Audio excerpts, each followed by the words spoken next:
Now, before the break, we showed you how the Facebook ban of Donald Trump has been upheld, and we discussed the consequences. In this segment, we're going to talk about whether or not it was the right or the wrong call. And for that, let's bring in our guest, Corinne McSherry. She's legal director at the Electronic Freedom Foundation. She's kind enough to give us a few minutes. Okay, I know they kind of punted a little bit, 6 months, or if not sooner, they're going to make a more declarative decision. But given the facts they were presented with, did Facebook get it right? Well, I think what the board decided is that Facebook did get it right. And I think that that was probably the right call. I mean, at least if you look at Facebook's own policies, they essentially have been ignoring, actually, many of their policies when it comes to political leaders or adapting them especially for political leaders like Trump. And essentially what Facebook did is it finally applied them to this particular person.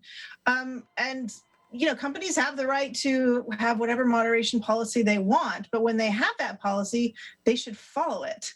And I think what the board said is that's essentially what Facebook finally did. But what the board's also saying is, Facebook, you need to do this more often. You need to get this right. You need to be consistent and you need to be transparent. And right now you're not being either one. How do we create a line, if it is even possible, between free speech and dangerous speech? And I guess the first thing we got to clear up is this is not an absolute right. This is a private company. This is a privilege. Now, to that end, I was looking at some of the numbers. Just in terms of not accepting the results of the election and going so much further, there's at least 225 posts that Donald Trump did that had fraudulent claims of victory, baseless allegations of election fraud, delusional narratives of how the results of the election could somehow be changed or manipulated after the fact. Those things were viewed almost 110 million times, reshared more than 7 million times after it. I'm not alone when saying this was really dangerous, culminating with what we saw on January 6th. But can we figure out where the line is between, hey, speech is free even if unpopular, when you can't say cry fire in a crowded theater? How do we navigate that? Well, as I think your question suggests, it's not easy actually to do that, especially if you're as big as Facebook and you have literally billions of users posting all the time and you've got to vet all of that content. Really, this is a thing that is the sad reality is content moderation, really good, accurate content moderation is basically impossible. So let's be realistic about what the situation is. I think that platforms can and do intervene to try to draw the line, but they get it wrong all the time. And the better way to think about this, to my mind, is for us to realize they're going to make mistakes. They're going to get it wrong when they draw those lines. And so they need to be transparent about it. And they need to have ways for people to appeal. And then they can be more comfortable in drawing those lines when we know that there's some backstops. Right now, we don't have any of that. Corinne, is there a difference with the distinction if it's some lonely guy in his basement putting out some conspiracies about the election being stolen versus a president who has already shown the capacity long before that to literally fire cabinet members via tweet or Facebook post? Does it matter who's doing the threatening? Well, that's kind of an interesting thing here, because one of the things is that Facebook has this policy of treating political leaders in a special way, as if they don't already have many, many other ways of getting their message out to the world. I'm actually a lot more worried about the people who don't have those opportunities to get their message out to the world.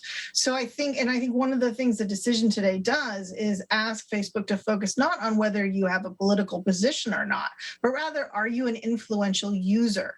And I think that's actually an appropriate way to tackle this issue.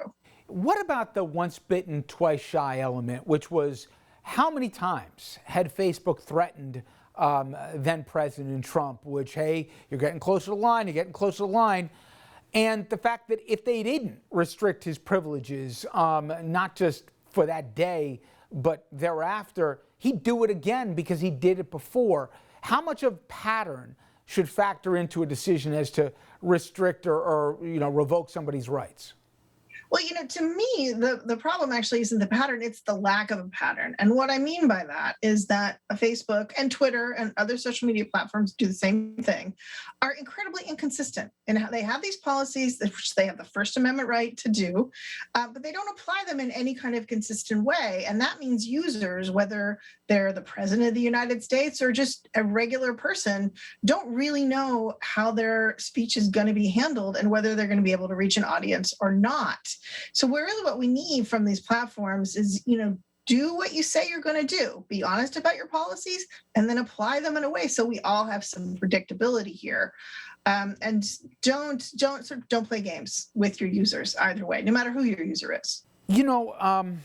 For me, I've heard this argued both ways, that nobody debates that Facebook enabled this, they amplified it, and they certainly profited from it. So I'm not crying a river for the box they find themselves in. But have they created something that's impossible to possibly control given the volume of speech that's going on? Or is that just a convenient excuse when you got so much hateful and divisive and false rhetoric on that thing?